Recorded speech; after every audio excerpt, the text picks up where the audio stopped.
இது நீ சாப்பிடு. எனக்கு ட்ரீட்ஸ் தான் வேணும். இது வேணாமாம்மா, ட்ரீட்ஸ் தான் வேணும். இதுக்கு தான் மூஞ்சை இம்புட்டு நேரம் தூக்கி வச்சுட்டு உட்காந்துட்டு இருக்கிறது. ட்ரீட்ஸ் வேணுமா பாப்பாக்கு? உனக்கு புது ஃப்ளேவர். என்ன ஃப்ளேவர் இது? டூனா ஃபிஷ். டூனா ஃபிஷ் நல்லா இருக்குமா? அவ சாப்பிட்டுருக்காளா? டொமேட்டோ வேற இருக்கு, தெரியல சாப்பிடுவாளான்னு. சரி போடு. பாப்பாக்கு வேணுமா இது? இந்தா இது ஓகேவா உனக்கு? சரி போடுங்க போடுங்க.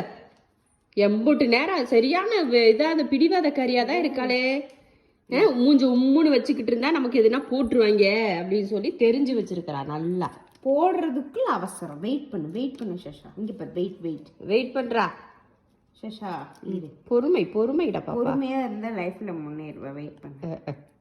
இவ தத்துவத்தை கொண்டே குப்பையில போடுறீன்னு சொல்லுவா. ஷாஷாக்கு வாய் இருந்தா. பிடிக்கலையோ? சாப்பிட்றாளா? புளிக்குதோ? சாப்பிட்டு நக்கி பாரு. நீ நக்கி பாரு. நீ தானே அக்கா. நக்கி பாரு. பிடிக்கல போல ஷாஷாக்கு பிடிக்கலையோ? சரி சாப்பிட்டதுக்கு அப்புறம் போட்டுருக்கலாம், வேஸ்ட் பண்ணாம. இல்லை ஷாஷாக்கு வந்து அப்பப்போ வந்து இந்த மாதிரி கொஞ்சம் மாற்றி எதுனா போடுறது தான்.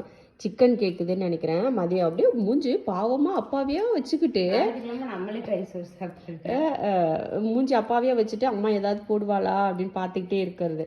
அப்போ இந்த ஃபுட்டு கொடுத்தோம்னா சாப்பிடாம இந்த ட்ரீட்ஸ் கொடுத்ததுமே சார் வந்து அப்படியே சூப்பராக சாப்பிட்றாரு.